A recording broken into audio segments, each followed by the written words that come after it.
Alex Figueroa wins.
Pardon, au Tour de France du département de la Savoie, dont nous n'allons pas sortir aujourd'hui.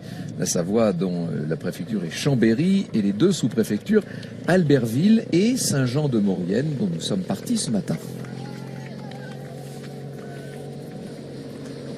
Et changement également en tête du peloton avec Matthias Franck qui roule lui aussi pour l'équipage G2R La Mondiale. Il veut revenir au plus près pour essayer d'empêcher Caruso d'aller chercher des points au sommet de l'Iseran et remettre Bardet sur le bon rail, sur le bon tempo. Et on arrive, la tête de la course arrive à Bonneval-sur-Arc, le magnifique village de Bonneval-sur-Arc. C'est le pied de la montée du col de l'Iseran. À quoi ressemble ce col, Laurent? C'est un col qui, on le rappelle, n'a plus été escaladé par ce versant depuis 1963. C'est 13 km d'ascension, pente moyenne 7,5.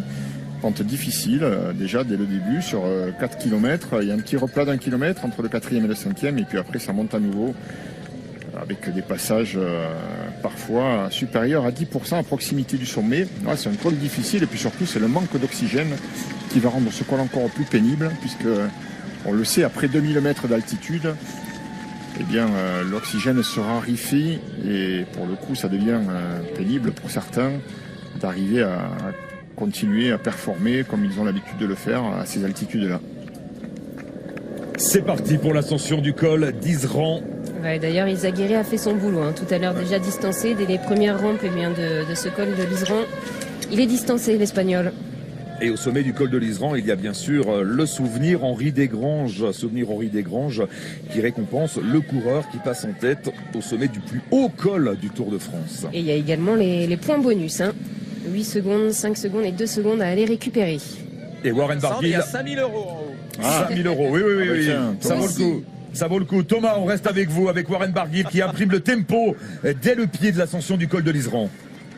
Ouais, un tempo qui a coûté cher, qui a coûté cher, c'est pas vraiment le mot. Elie Gébert a mis un dernier relais qui avait réussi à revenir. Elie Gébert, il a aidé, en tout cas, il a ramené un peu de bidons et de nourriture, enfin des barres de céréales et des gels surtout à Warren Barguil. Et Warren Barguil qui sait très bien qu'il lui reste 2 jours pour faire un grand Tour de France, parce que sur ces 2 journées, il peut faire un grand tour, Warren Barguil. Et voilà, il est en grande condition, c'est le moment. Le peloton met la pression sur l'échappée avec les Ineos. Donc Warren Barguil déchaîné qui fait plier pas mal de monde, hein, que ça soit Herrada, que ça soit Amador, que ça soit Dan Martin. Ouais, c'est du grand Warren Barguil aujourd'hui. Et Van Baarle est rentré dans les rangs au niveau du peloton. Barguil costaud, c'est pas une surprise, hein. Il était 12e du classement général ce matin, il a toujours été là au contact des meilleurs, parfois légèrement en difficulté, mais c'est pas une surprise. Il faut faire attention toutefois, parce que dans ce groupe il y a du potentiel avec Valverde, avec Simon Yates, qui a déjà remporté 2 étapes, et puis Nibali qui a l'air aujourd'hui d'être très bien. C'est lui d'ailleurs qui emmène ce groupe, Vincenzo Nibali, alors que des grimpeurs se font distancer du groupe de tête. On l'a vu avec Patrick Conrad, avec Dan Martin également. Ouais, avec Pio Bilbao. Elle est un équipier de moins pour Julien Alaphilippe, c'est normal, il a beaucoup roulé, Casper Asgreen. Et c'est Castroviro là, qui emmène un gros tempo, Van Baarle dans la roue, Matthias Franck qui va passer un relais également. Castroviro, il lâche tout ce qui lui reste, hein, avant de s'écarter. Le rouleur espagnol de la formation Ineos avec Matthias Franck, le grimpeur suisse coéquipier de Romain Bardet. Castroviro qui voit le retour de Dylan Van Baarle, ça rappelle une image, celle d'hier, hein, lorsqu'il roulait tout seul dans la vallée, dans le pied du col du Lautaret. On a avait vu Van Barle qui était échappé se relever. Et une fois revenu dans le peloton en tête, donc Castroviejo s'était relevé. Gros tempo à l'avant du groupe maillot jaune et qui a perdu beaucoup de monde, Thierry. Une quinzaine. On est rentré très vite dans cette ascension, ce début d'ascension. Et là, on a explosé. Matteo Trentin à l'instant qui vient de sauter, qui a attendu Casper Asgreen. Ils ont couru dans la même équipe l'an dernier. Colbrelli c'est normal, Fellini c'est normal. Peloton qui s'est disloqué, il y en avait 50. Donc là, on a le groupe maillot vert puisque Peter Sagan vient d'être décroché normal. Tous ceux qui n'ont plus le petit coup de patte et puis qui n'aiment pas quand ça monte, eh bien, viennent de se laisser distancer. Ceux-là ne sont pas inquiets pour les délais. En revanche, le tempo est vif et on a déjà perdu. On va se retrouver avec un groupe d'une vingtaine de coureurs dans très très peu de temps. Et Laurent a raison, quand il donnait l'image là du retour de Van Barle, ça va faire comme hier. Et attention bien sûr à Egan Berial qui n'a pas quitté les premières positions et qui se trouve toujours à côté de Julien Alaphilippe. Là on est à l'antenne.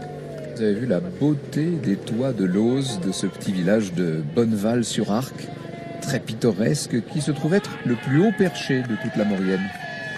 À 1800 mètres d'altitude. Alors vous demandez pourquoi Matthias Franck est parti devant.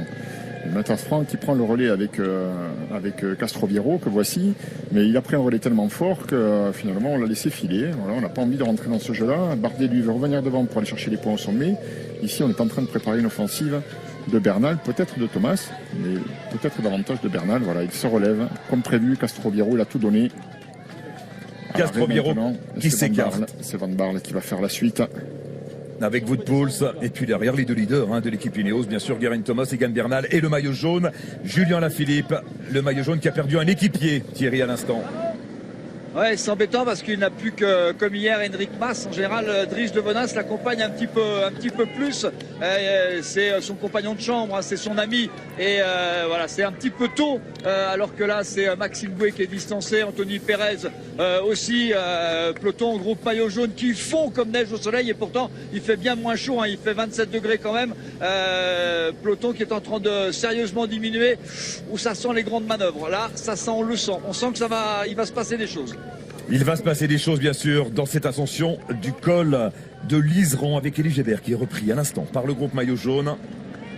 Matthias Franck qui a coupé son effort. Il était parti devant, ça ne servait à rien du tout, donc il s'est relevé pour revenir imprimer un train soutenu en tête du peloton maillot jaune. C'est bien sûr Bardet qui lui donne cette consigne. Bardet, il va revenir sur l'échappée pour essayer d'aller prendre des points au sommet du col de l'Iseran. Les points sont doublés là-haut. Il y a 40 points donc à celui qui passera en tête et la présence de Caruso à l'avant l'inquiète. Caruso est revenu tout près. Il n'est plus qu'à 19 points exactement de Romain Bardet, donc il faut absolument éviter que Caruso passe en tête au sommet de ce col.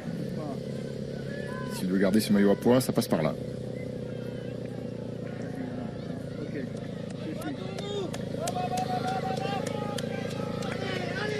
Pour l'instant, Julien Alaphilippe parfaitement calé dans la roue d'Egan Bernal et de Geraint Thomas, les deuxième et troisième du général. C'est là qu'il doit se trouver. Ensuite, pour y rester, évidemment, il faut avoir des jambes qui tiennent bon encore. On sait qu'il a déjà beaucoup donné.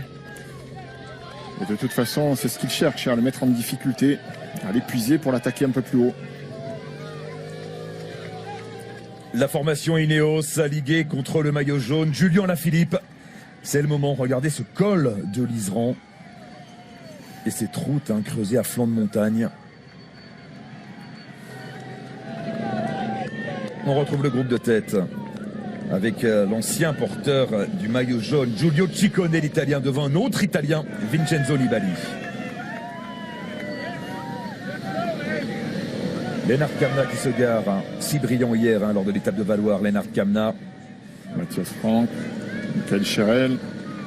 Le tempo imprimé par les coureurs d'Ineos est finalement trop élevé pour ces coureurs-là.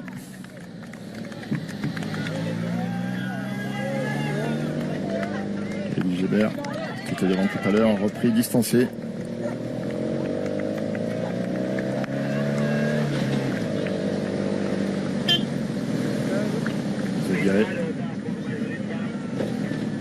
Sur toute la section de montée au col de l'Iseran, nous traversons le parc national de la Vanoise et ça justifie un certain nombre de mesures, de précautions pour ne pas trop abîmer l'environnement, bien entendu, et pour que le Tour de France passe sans laisser aucune trace.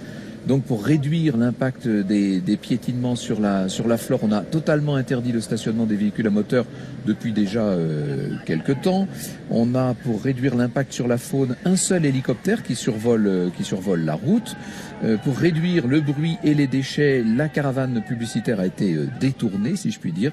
Et puis, on a d'une façon générale fait en sorte que l'empreinte du Tour de France sur cette portion qui traverse le parc national de la Vanoise soit le plus légère possible. C'est de toute façon un souci que nous avons toujours, mais qui a été particulièrement présent cette fois-ci. Pas de voiture, pas de camping-car dans le col de l'Iseran, avec un énorme tempo toujours imprimé par Dylan Van Baarle et le groupe maillot jaune qui se rapproche du groupe de tête. 1 minute 20 de retard seulement. Ah, on est tendu en cabine, on sent vraiment qu'on est dans l'un des moments les plus importants de ce Tour de France. Oui. Il se prépare quelque chose. Thierry, le groupe maillot jaune, perd des unités au fil des mètres, au fil des kilomètres. Romain Bardet est-il toujours là? David Gaudu en difficulté également. Ils ne sont plus que 14 sur ce rythme imprégné par Dylan Van Baarle avec dans sa roue Wout van Poels, Geraint Thomas derrière et n'oublions pas, même s'il a un maillot blanc, Egan Bernal. C'est une équipe Ineos qui est en force, ils sont 4. Juste derrière, vous avez aperçu Enric Mas à côté du maillot jaune qui va récupérer un bidon qui est là parfait pour l'instant l'Espagnol. C'est juste pour David Gaudu, c'est juste pour Romain Bardet qui s'accroche, mais le tempo est important. Il n'y a plus qu'un coéquipier à côté de Steven Kruijswijk, c'est Georges Bennett, et ils sont 3 dans l'équipe Movistar, même s'il y en a quelques-uns qui vont pouvoir peut-être récupérer des coéquipiers qui sont devant, comme Romain Bardet, Tony Galopin. Et on a vu les 2 coureurs de l'équipe Katusha passer abaissant sur le sprint intermédiaire, juste devant la voiture balai.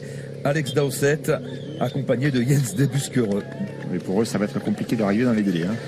À noter que pour Kruijswijk, il y a aussi à l'avant Laurens de plus, on n'oublie pas. Il va pouvoir récupérer un petit peu plus loin.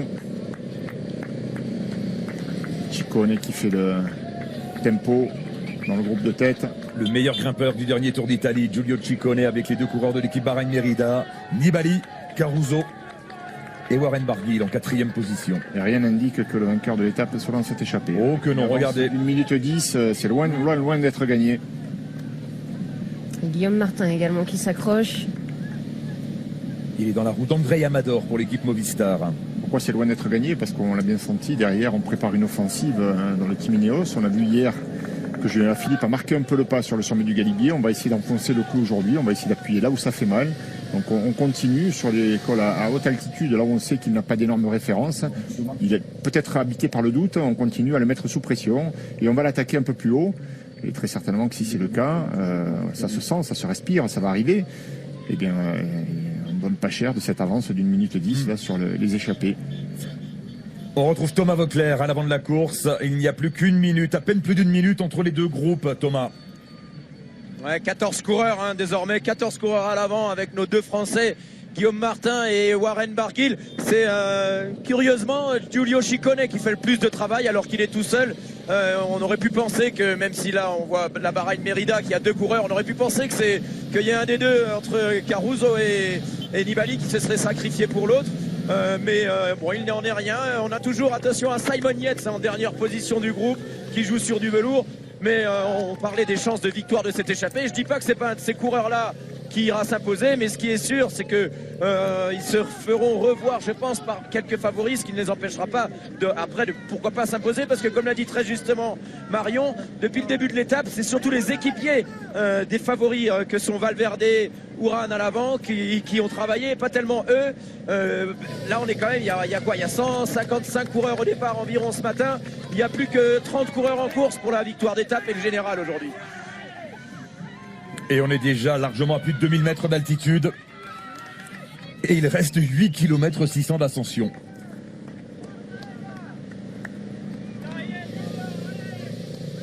Et pour Julien Alaphilippe, c'est le décompte, évidemment. Lui, il décompte les kilomètres, plus que 8 jusqu'au sommet. Alors, s'il bascule avec ses hommes, la dernière montée vers Tignes est quand même moins exigeante. Bien sûr, ce sera compliqué, mais elle est moins exigeante. Mais il n'y aura pas de descente après, comme c'était le cas hier vers Valloire. Là, à Tignes, on arrive au sommet. Donc, s'il décroche, l'addition risque d'être un petit peu plus salée que la veille.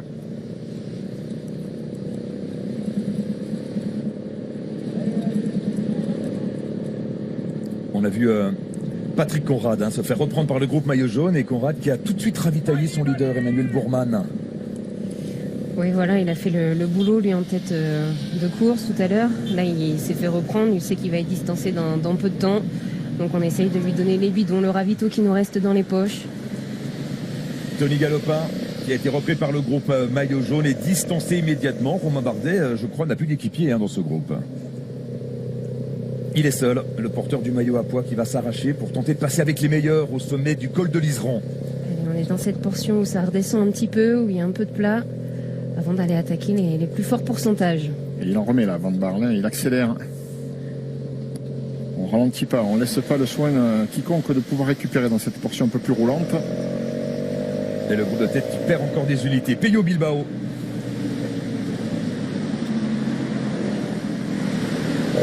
Conrad. Patrick Conrad à présent. Enfin, du groupe maillot jaune, pardon, et non pas du groupe de tête. L'écart sous la minute.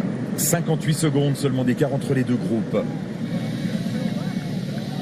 Avec le gros travail de Dylan Van Baarle là. On a vu le faciès de Dylan Van Baarle en plein effort. Pas dit qu'il résiste encore très longtemps à l'avant de ce groupe maillot jaune. Et bien voilà, c'en est terminé pour Dylan Van Baarle. C'est Wout-Poels maintenant qui va prendre les commandes. Thierry. Ah, il a accéléré, Van Baarle, il y avait une petite descente, virage à droite, il a accéléré pour exploser, normal, il en a terminé, Nicolas Portal lui donne de quoi récupérer, et c'est Wout-Poels qui, à l'inverse d'hier, Wout-Poels hier il a servi à rien du tout, il avait été distancé, alors peut-être qu'il s'était relevé pour regarder aujourd'hui, c'est Wout-Poels qui mène le train devant Geraint Thomas, et Egan Bernal. Julien Alaphilippe me paraît beaucoup mieux qu'hier, Henrik Mas, Mühlberger avec Buchmann dans sa roue, Nairo Quintana qui a dans sa roue Stevan Kruijswijk et Georges Bennett, Richie Porte est là aussi, Romain Bardet est toujours là, David Gaudu sont encore là, et vous l'avez dit, on avait rejoint Tony Galopin qui a été bien sûr distancé tout à l'heure comme Peyo Bilbao, et maintenant Patrick Conrad qui est distancé à son tour. Nibali qui bosse à l'avant. David Gaudu qui lâche. Dommage. Nibali qui bosse à l'avant évidemment pour Caruso, dont on sait qu'il peut aller passer au sommet s'il parvient à conserver quelques longueurs d'avance. Ce sera compliqué, l'écart se réduit. 47 secondes maintenant entre les deux groupes. Caruso, j'en termine, il a 19 points de retard sur Romain Bardet, il y a 40 points au sommet du col de l'Iseran. Et David Gaudu distancé, lui qui avait remporté une victoire d'étape à Tignes, c'était sur le Tour de l'Avenir en 2016, et d'ailleurs l'étape s'achevait par la montée des Brévières que les coureurs vont emprunter dans le final de l'étape. Ça devient dur pour Quintana et Henrik Mas. Henrik Mas, oui, il était au rupteur derrière, presque lâché lui aussi, et si c'est le cas, Julien Alaphilippe n'aura plus de coéquipier. Des nouvelles d'Henrik Mas peut-être, Thierry, c'est difficile pour l'Espagnol. Il a rétrogradé très rapidement là parce que le rythme est infernal, ça paraît pas comme ça. Alors d'abord ça monte énormément, on a toujours tendance à moins le sentir à la télévision bien sûr, mais l'accélération encore là de Wout-Poels qui veut vraiment durcir, ça va gicler à un moment ou un autre, et je pense que ce sera Bernal en premier attaqué. Henrik Mas vient d'être distancé, c'est dur pour Nairo Quintana, c'est dur pour Georges Bennett, je crois que c'est Georges Bennett qui vient d'être distancé, le rythme est infernal. Georges Bennett qui vient de lâcher prise, où est Nairo Quintana? Est-ce qu'il est toujours dans ce groupe? Nairo Quintana, Georges Bennett qui est tombé 2 fois, on le rappelle hier, sur la route de Valloire. Il est toujours là, Quintana, en avant-dernière position. Et il s'accroche dans la roue de Richie Porte. Avec Jesus Serrada, Quintana est juste devant lui, Richie Porte. Nairo Quintana qui a apporté hier à la Colombie une 20e victoire d'étape sur le Tour de France. Mais là, Quintana est lâché. Lâché Quintana. Il fait les efforts de la veille. Allez, Michael Woods qui est repris par le groupe maillot jaune emmené par Wout-Poels. Maillot jaune héroïque, héroïque. Julien Alaphilippe toujours là, toujours à s'accrocher, il est seul. C'est quand même énorme ce qu'il fait jour après jour, Julien Alaphilippe. C'est incroyable même. Il n'est pas sur son terrain là, et il s'accroche comme il nous l'avait dit. J'irai jusqu'au bout de moi-même, je m'accrocherai, je me défendrai. Pour l'instant, c'est un rythme très très soutenu. Certains passent par la fenêtre, lui parvient à s'accrocher.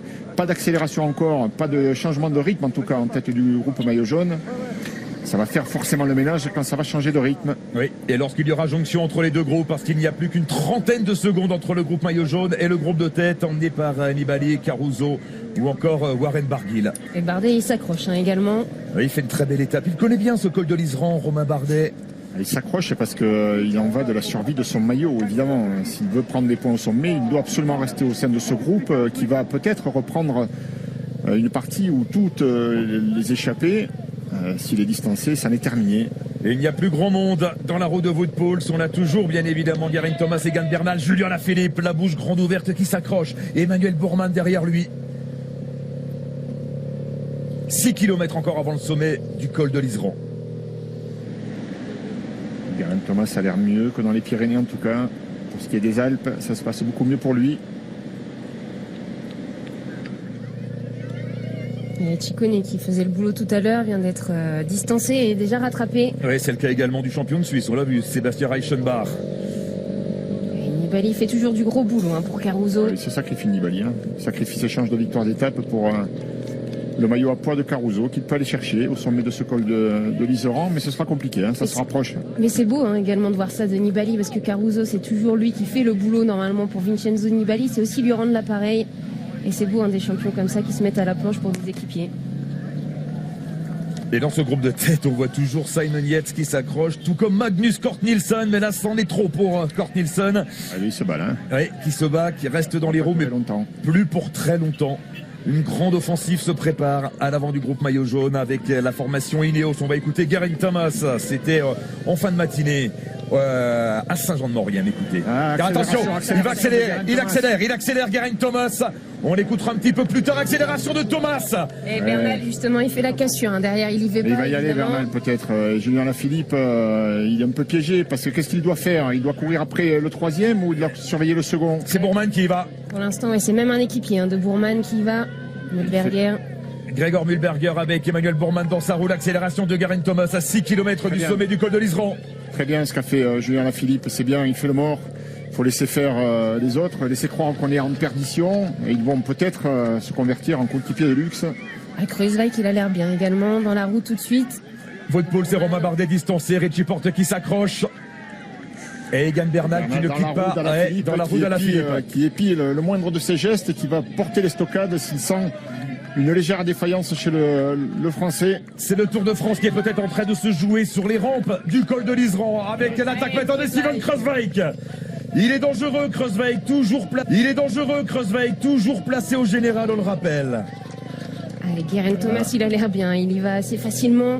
On est à 6 km du sommet, il y a moyen vraiment de creuser des gros écarts ici, ça va faire mal. Romain Bardet et Wout-Poels qui disent adieu au groupe maillot jaune. Où est Julien Lafilippe? Est-ce qu'il est toujours là, Julien Lafilippe? Oui. Il s'accroche pour l'instant, Julien Lafilippe, mais il a dû laisser partir Steven Kruijswijk et Geraint Thomas. Et Bernal qui va faire la jonction et malheureusement Julien Lafilippe qui ne peut pas répondre. Thierry. Ouais, il ne peut pas répondre, il s'est mis en danseuse, il a tenté de s'accrocher, mais bon, voilà, c'était un rasoir à triple lame, donc une attaque, deux attaques, la troisième de Kruijswijk, il avait regardé Kruijswijk, il est toujours resté derrière Julien Lafilippe, il a fait le mort pendant un long moment, et effectivement cette attaque, pour l'instant il n'a pas répondu, mais Julien Lafilippe ne s'affole pas, c'est ce qui est important, il va essayer de limiter les dégâts. Il ne s'affole pas, mais il laisse partir le deuxième, le troisième, le quatrième du classement général, Julien Lafilippe. Oui, c'est sûr, il n'y a pas d'écart, mais on voit bien que le coup de pédale est lourd, il met du braquet, Julien, il ne peut pas tenir comme ça jusqu'au sommet, 5 km et demi, il va perdre du terrain. Hier il est passé avec un retard de 20 secondes en ayant craqué 1 km du sommet. Ici l'addition elle va être plus lourde, oui. C'est obligé. Il en reste 5 km encore avant le sommet, alors que Geraint Thomas revient déjà avec Steven Kruijswijk sur la tête de la course. Ils veulent gagner le tour les gars devant là-bas, donc ils vont pas l'attendre, ils vont jamais lever le pied. Elle est bien calée dans la roue de Richie Porte, Julien Lafilippe qui se donne à 200%. Ne pas s'affoler alors que Kruijswijk ouvre la route avec Geraint Thomas dans sa roue. Évidemment, en plus, les Ineos, pour l'instant, ils sont deuxième et troisième au général. Qu'est-ce qu'il doit faire, Lafilippe? Qu'est-ce qu'il doit faire? Garder la concentration, garder sa confiance en lui, essayer de gérer la crise, essayer de peut-être mettre un peu moins de braquet, de retrouver un bon coup de pédale et de limiter l'écart pour revenir dans la descente. Et on verra après, peut-être sur la montée de King, ça peut être différent. Egan Bernal qui est revenu quand il l'a voulu et c'est lui qui attaque maintenant, attaque d'Egan Bernal, alors qu'il y a toujours 4 hommes à l'avant qui vont bientôt se faire reprendre par le groupe Bernal, Kruijswijk, Thomas. Et Bernal, il va leur faire mal là. Egan Bernal à ces altitudes, il sera sans doute difficile à battre. Allez-y Thomas. Et Laurence de plus. Oui, sous l'impulsion de Warren Barguil, ils étaient 4 avec Nibali qui vient de décrocher. Il reste Laurens de plus, Rigoberto Urán et Warren Barguil devant. Et Egan Bernal qui s'envole. Trop fort Bernal. Trop fort Egan Bernal sur ses routes à ses altitudes. Il s'envole Egan Bernal. On rappelle son retard sur Julien Lafilippe, 1 minute et 30 secondes. On le sentait, on l'a compris hier. C'est lui le plus fort dans ces cols si longs, si difficiles. À 5 km du sommet, c'est Warren Barguil maintenant qui est en tête. Rescapé de cette échappée qui n'a jamais pu compter plus de 2 minutes d'avance. Et la course maintenant qui explose sous l'impulsion d'Egan Bernal. Ouais, derrière, c'est Kruijswijk qui essaye de faire le tempo, qui essaye de limiter, mais Bernal est vraiment très très fort. Ah, il est à fond aussi. Tout le monde est à fond. À tous les étages, à tous les échelons. Chacun donne le maximum. Et Valverde qui peut plus. Allez, le retard de Julien Lafilippe. Thierry. 20 secondes exactement. L'écart est de 20 secondes pour moi au panneau indiquant sommaire 5 km. Et Julien Lafilippe qui est dans le groupe avec Richie Porte qui malheureusement est obligé de se débrouiller tout seul. Guillaume Martin n'a pas pu prendre le relais. Personne ne peut l'aider. Et là, je pense que là, c'est très très dur pour Julien qui a du mal avec... il pédale presque un peu carré là. Voilà, c'est très très dur. Moment de défaillance terrible pour Julien. Et Kruijswijk qui va bientôt récupérer un équipier avec Laurens de plus qui était parti devant. Pour Julien Lafilippe, le maillot sera peut-être perdu même avant le sommet de ce col de l'Iseran, à ce rythme-là. Egan Bernal avec Vincenzo Nibali, avec Rigoberto Urán et Simon Yates qui s'accroche. Et il n'y a pas un gros écart avec le groupe Kruijswijk, Thomas et Bourman. De plus maintenant qui fait le gros boulot pour Kruijswijk.